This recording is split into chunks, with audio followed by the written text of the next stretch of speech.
Good afternoon, class. Welcome to this session of International Business Environment. And in our today's session, let us discuss some of the different types of tariffs that are being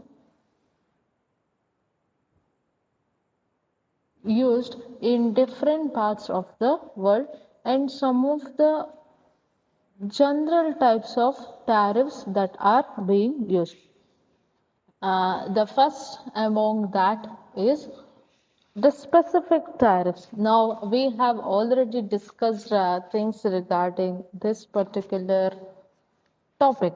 Now, speaking about specific tariff, usually what happens under the specific tariff is a fixed free, or in other words, there would be certain fees that would be put above the value of the goods, and this particular fee would be fixed in nature, either in terms of percentage or in terms of the money that has been to be paid. Especially, it would be levied on 1 unit of imported goods, and this particular thing would be referred as specific tariff. Now, this particular tariff can vary according to the types of the goods that is being imported. Now, to give an instance of how this would be varying differently, now a country could levy, rupees 15 tariff on each of the shoes imported. But when it imports computer, it can levy rupees 300 as a tariff on the goods. Now, this levying of tax usually depends and varies according to the goods or the service being imported. And again, we had discussed regarding, helping the regional companies. Now, whenever the country feels that there is some kind of disadvantages for the producers and for the goods that are being imported in the country, they would try and levy a huge rate on the goods that are being imported, so that there would be some restriction from the hands of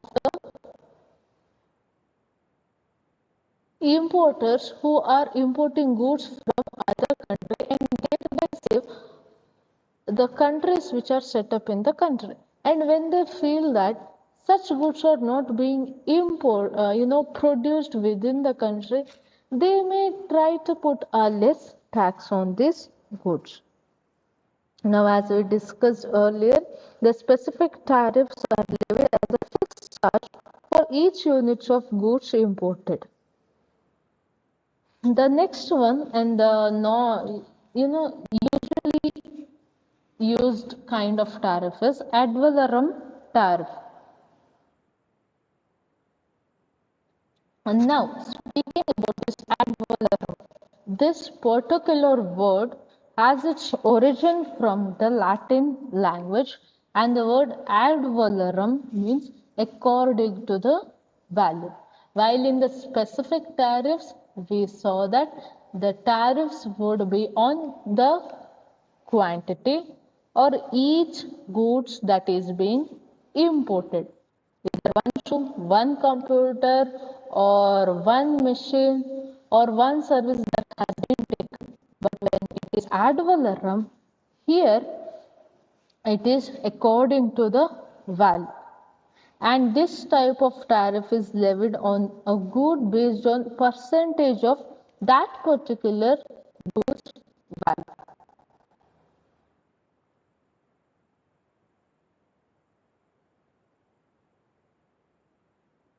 Now, to give an example of ad valorem tariff, it would be, now might be India can fix a ad valorem tariff on Japan automobiles.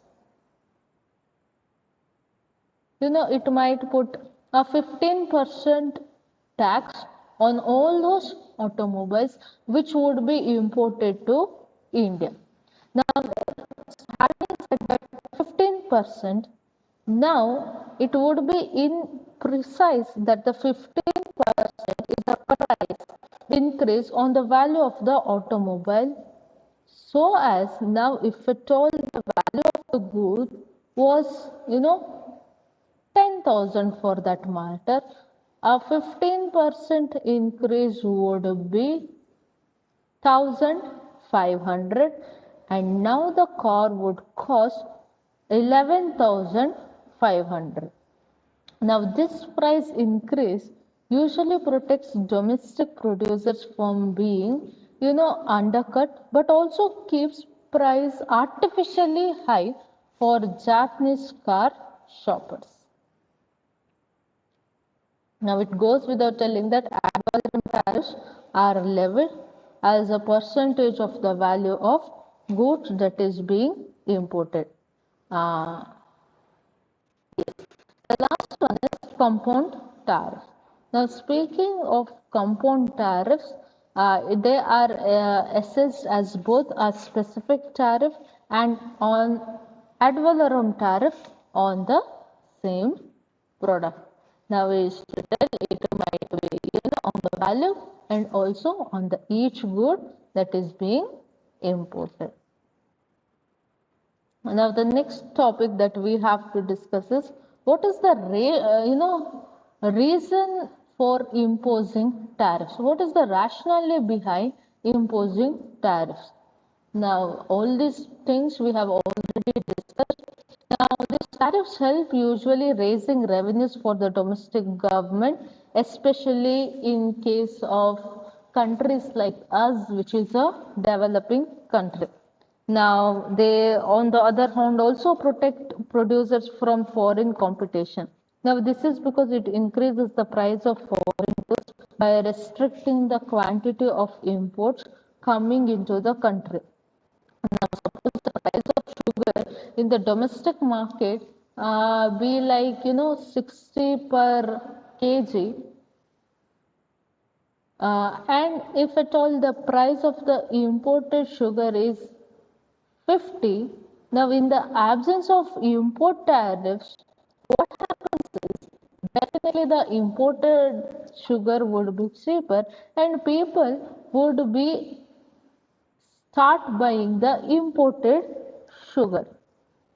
Now, consumers would definitely be more inclined to buy this cheaper sugar, and suppose if the government levies import tariffs on 20 per kilogram, what happens?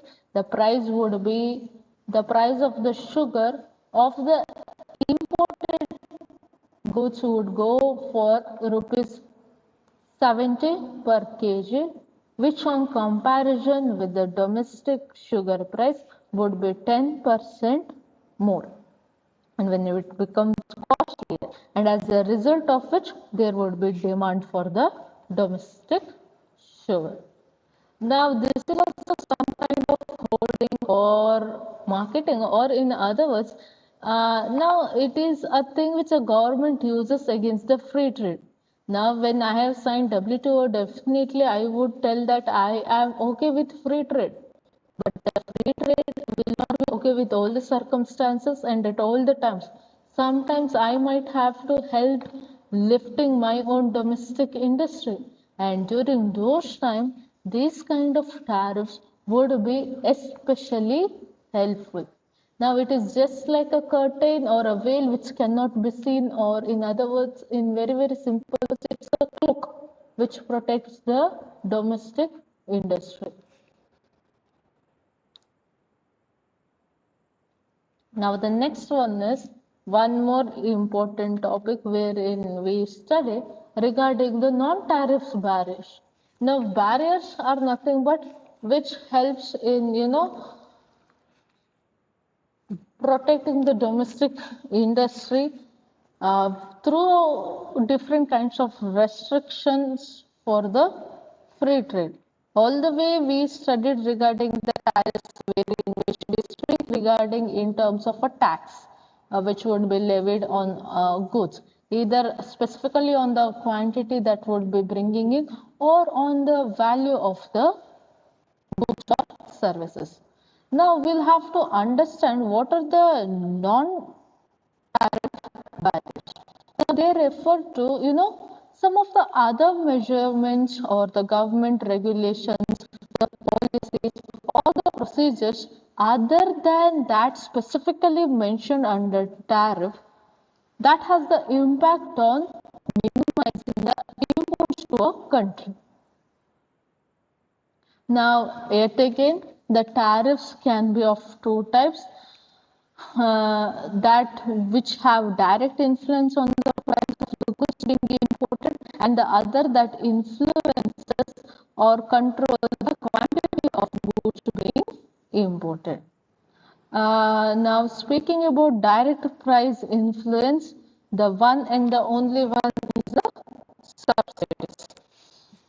Now, as we speak about this particular subsidies, now subsidies are the direct payment usually which would be given by the government, especially for domestic producers, because they have decided to produce such things which would be helpful in lifting the economy. Or in other words, this can be put as the scholarship that is being given to you. Now you read more, the government would give you with the scholarship and encourages to you to study further more. That's why the scholarships been given. In the same way, the subsidies would be. Now somebody has decided to produce a good or service which comes within the purview of the subsidies, and the government would be giving it more and more financial help in one way or the other, that is to tell a direct way or indirect way, and encourages it to produce the same goods or service more and more. Now the subsidies, it can take a form of cash payments, or whenever it goes loan, the interest on the loan may be very, very less, or there are chances that government gives a interest free loan. Sometimes it can give interested loan, and later on it can wave goodbye to the interest part of the loan, and only maybe the principal amount it would be asking. And or the participation of government in the ownership or a tax intensive. Now tax intensive usually would be given in different forms and different zones. Now special economic zone is one such kind where they would give tax intensives. Even in tax intensive, as the same as in interest, now the interest would be, I mean the tax would be low for some of the industries which would be especially set up in certain marked areas, and sometimes there are chances for particular industry there would be no any tax or the least possible tax would be given, or there are also some chances that up until an organization reaches a certain percent of growth, up until it grows up till a certain value, there might be no any tax, but above that, once it becomes financially strong, it might have to pay tax.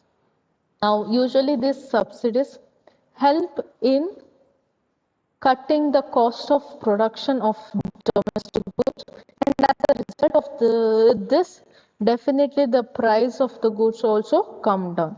Now it helps domestic producers most of the times to capture export markets by making the products cheaper in the international market. Now, not on that, it also helps the domestic producers to compete against the cheaper imported goods in domestic markets. Now, another consequences of such subsidies is always to create surplus production. That what happens is when surplus is sold in the international market, where the extra supply depresses the price, making it much harder for producers in the developing world to sell their output at a profit. Now, having said that, agricultural industry is one of the greatest beneficiaries of subsidies in most of the countries. Now, there are many developed nations like maybe European Union, United States, Canada, Japan, and such countries which give huge subsidies for their farmers. Now, outside of agriculture, subsidies are much lower, but they are usually significant still. Now, however, the problem with subsidy is that it requires expenditure on the part of the domestic government. Now, it is because of this reason that the developing countries find it difficult to grant subsidies to their producers as compared to their foreign counterparts because of lack of resources. Now, speaking regarding subsidies and India's, yes, when the government comes up with subsidies, we might have been seeing it from past 60 or 70 years. Whenever the government comes out with the package, definitely it would be a huge amount. But because of the population, because of the number of the beneficiaries, when each beneficiary would be receiving the amount would be substantially low in nature. And yet again, when we see the past decades of our country, the outreach of all these subsidies for the individual people is much less compared to that of other developing nations. That is to tell, the government does comes up with good ideas, but the implementation part is worst of most of the countries. That's where the Indian economy has to put in certain kind of effort so that whatever idea it comes up with, it reaches to those beneficiaries.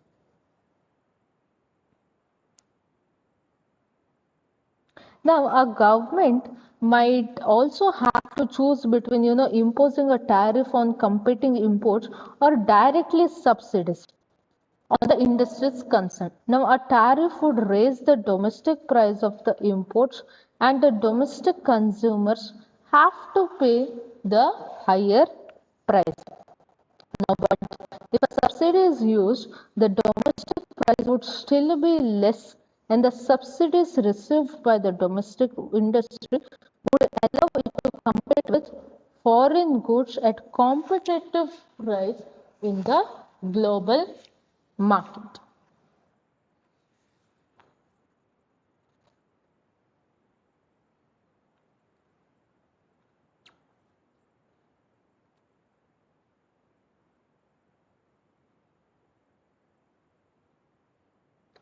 Now, that's where the subsidies becomes a better choice when the government do not want the consumer to pay more, but at the same time enables its domestic producer to capture global markets also.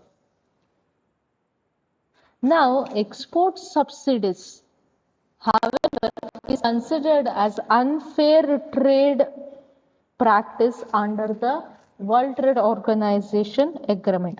Now, the importing countries counter such subsidies by levying countervailing duties on imported goods so as to offset the impact of these subsidies.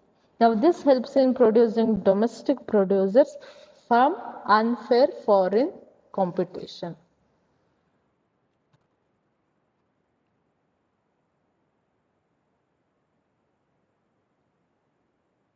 Yes. Now the next one, the first one was direct price influence. The next one is quality control. Now under quality control, we have five different things which are being basically used by countries. The first one is quotas. Now quotas is the most traditional one, and at the same time it is the most common method of non-tariff barriers. Now it refers to the direct restriction on the quantity of goods that can be imported into a country during any period of time.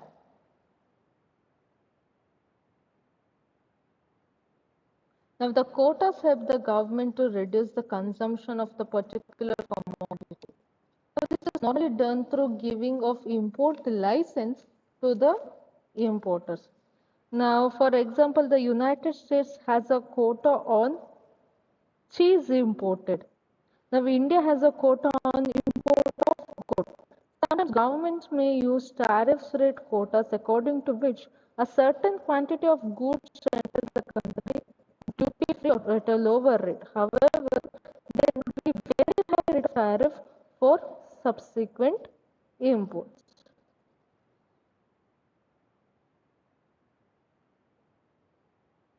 Now, so if we have studied the quotas and the tariffs, what do you think? What might be the difference between these two? Now, the quotas increase the price of the goods just as the tariffs do, and it goes without telling. But while tariff is a source of revenue for the government, quotas do not provide any revenue. That is the one main difference. Now, in fact, quotas generate a revenue for those companies which have the license to import the limited quantity of goods by increasing the price in absence of the competition. Now, an import quota is a restriction placed on the amount of a particular goods that can be imported. Now, this sort of barrier is often associated with the issuance of license. Now, for example, we can take any country.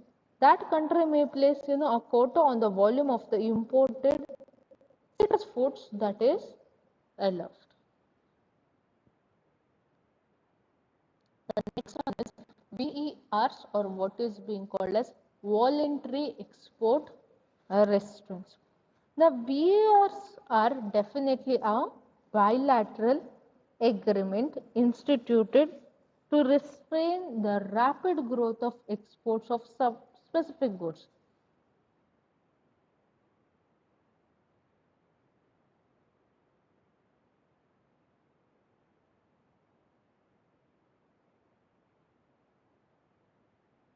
Now, as the name suggests, here what happens is that, now take an example of two countries, country X and country Y. Now the country X might be the country which is importing goods, and country Y is the country which is exporting the goods. Now what happens is that the government of country X asks the government of the country Y to reduce its company's export to country X voluntarily to help the importing country, that's country X, to protect its domestic industry. Now, thereby, there would be no any, difference of opinion between the countries. Or usually what happens is that when I put quotas, when I put restriction on the goods that are being imported, definitely the other country would come up with the counter act of imposing tax on some other thing, so that the loss it would face because of this quotas by one country is offset by other measure. Now, one of the most famous examples of such VR voluntary export restraints is the limitation on auto exports to the United States enforced by Japanese producers in 1981. Now, the effect of VERs is definitely similar to that of quota, whereby there is an increase in the price of imported goods for consumers, and this mainly happens because of the limited supply of imported goods.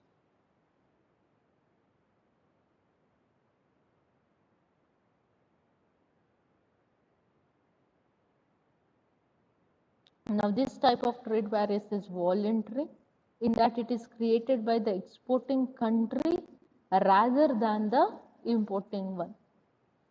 Now, a voluntary export restraint is usually levied at the best of the importing country and could be accompanied by a reciprocal VER. Also, that is to tell, Brazil could place a VER on the exportation of sugar to Canada based on the request by Canada. Canada could then place a VER on the exportation of coal to Brazil. This increases the price of both coal and sugar but protects the domestic industry. The main intention of the tariff itself is protection of domestic industry, and that would be realized. Now, there can be one more quantity control which is called as local content requirement.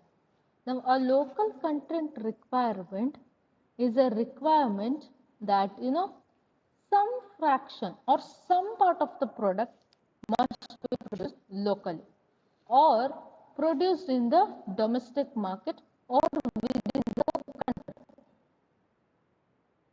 Now, this requirement can either be expressed in physical terms or in value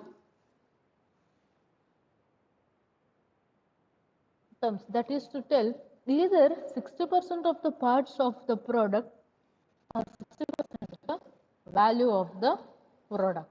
Now, both doesn't mean the same things because 60% of the product can be more or less than 60% of the value. The same way, 60% of the value could be more or less compared to the 60% of the value of the product. And when a country goes in for that, it ensures that if a company wants a contract from the government agency, it must ensure that at least certain proportion of the product must be produced or produced locally. Now, the best example that we can take from our country is the JNNSM or the Jawaharlal Nehru National Solar Mission. Now, it was launched by Indian government in the year 2010, and under that scheme, it requires that 70% of the solar equipments for the supported projects which would be taken up by this particular project would be produced locally. And this clause has been incorporated by India or our economy to protect the domestic solar against especially the imports from China and the US, since both of these countries offer cheaper loans to Indian projects to buy their equipment. Now, it is important to note that the solar manufacturers in China and the US receive substantial state subsidies and loan grants from their government. So it is not only that our country will also try to understand what other countries are providing for their industries. Now, instead of placing a quota on the number of goods that can be imported, the government can require that a certain percentage of goods be made domestically. Now, the restriction can be percentage of the goods itself or percentage of the value.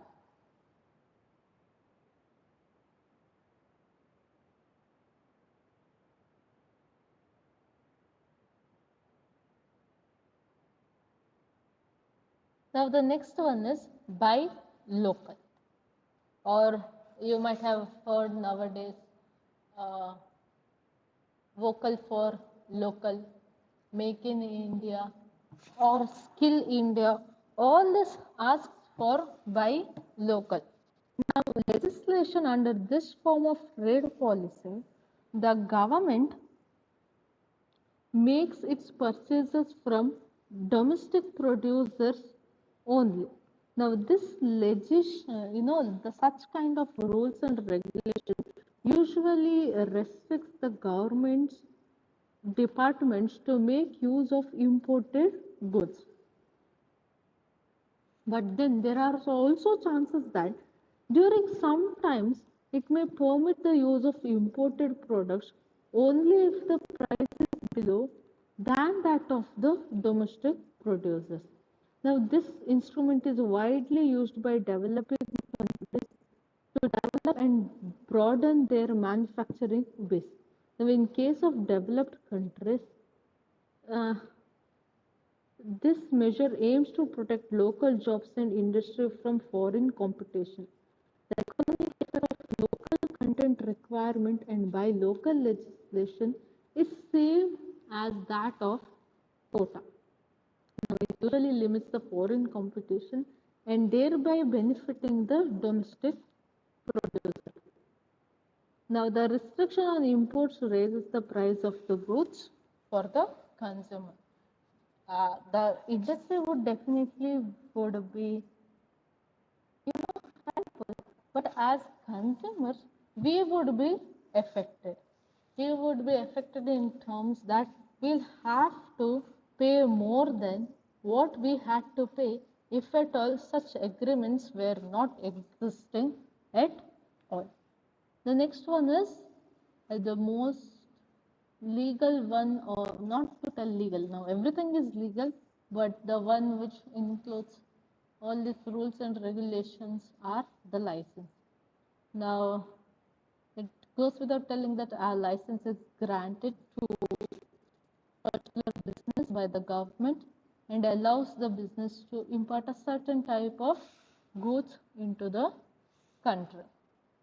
For example, there could be a restriction on import of cheese, and license would be granted to certain companies, allowing them to act as importers.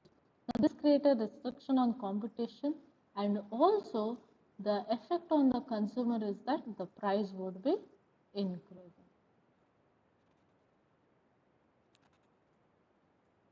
So we shall try to understand the effects of alternative, trade policies. Now, here we have taken 4 different variables, that is, what happens when different kinds of trade values are taken by a particular economy.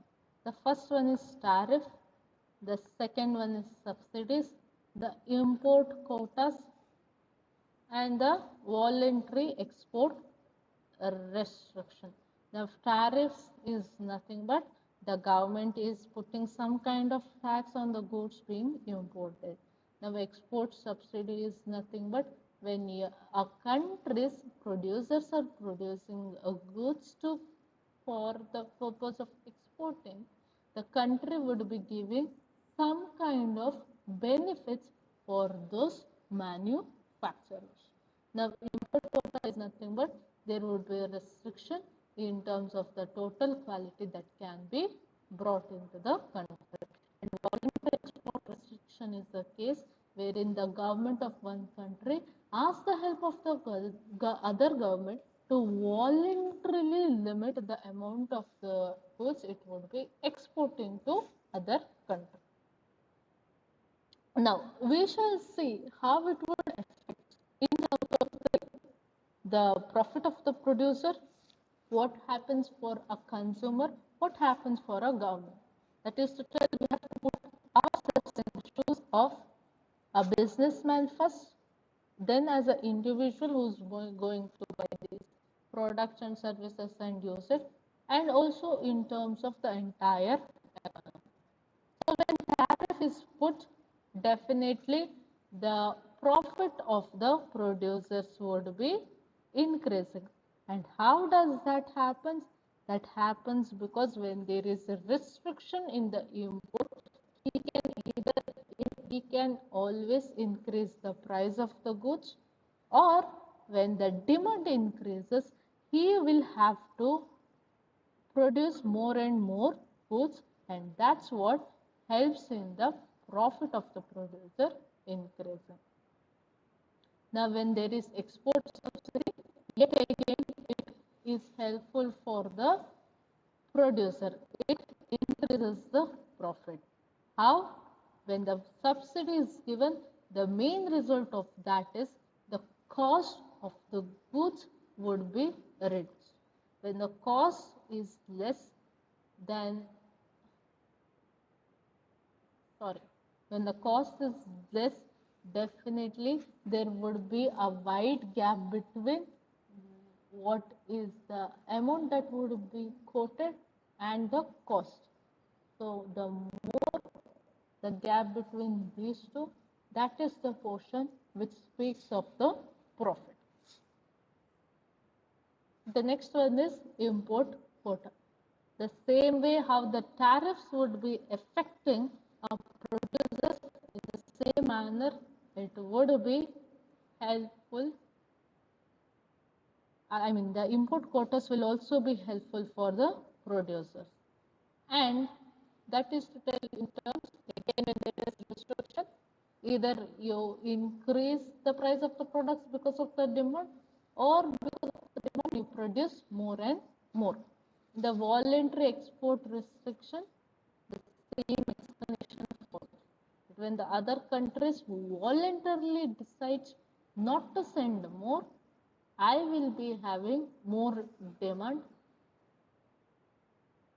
for the products which are being produced. So what we can see is that usually the tariffs, any kind of tariffs it might be, it is most of the times helpful for the producers or the manufacturers of the country.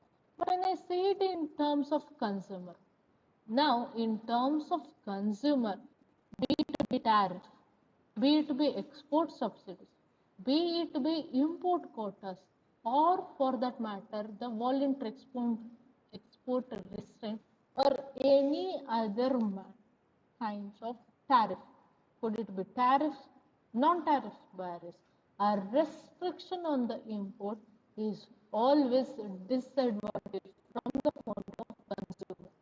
A consumer can only benefit when there is free trade, because when there is free trade, what happens is economies of scale would be what is, and there would be, due to the competition, all the manufacturers' main aim is that he has more demand, and for that the one thing they do is they possibly sell the goods at the least possible amount that they can sell. So consumer definitely is always going to be getting not at all any kind of benefit when there is tariffs or non-tariff. And now in terms of government, when there is tariffs, it is going to increase the net revenue, because tariff is a tax, and that tax which is collected by the customs would be going in for the government. That's how the revenue of the government increases. Speaking about export subsidies, it decreases the revenue of the government, because subsidies usually will have to be given by each of the country, and when I give more money, or for that matter I am helping, but then the revenue of the government would be decreasing. And when there is import quota, there is no change, because there would be no any tax collected. That's why there would be no change in terms of the revenue being collected. And the same goes in for the voluntary restraint or voluntary export restraint. Having said this, we shall wind up our today's session here. Uh, and we shall come back with the other topics for our coming session. Uh, Thank you, class, for your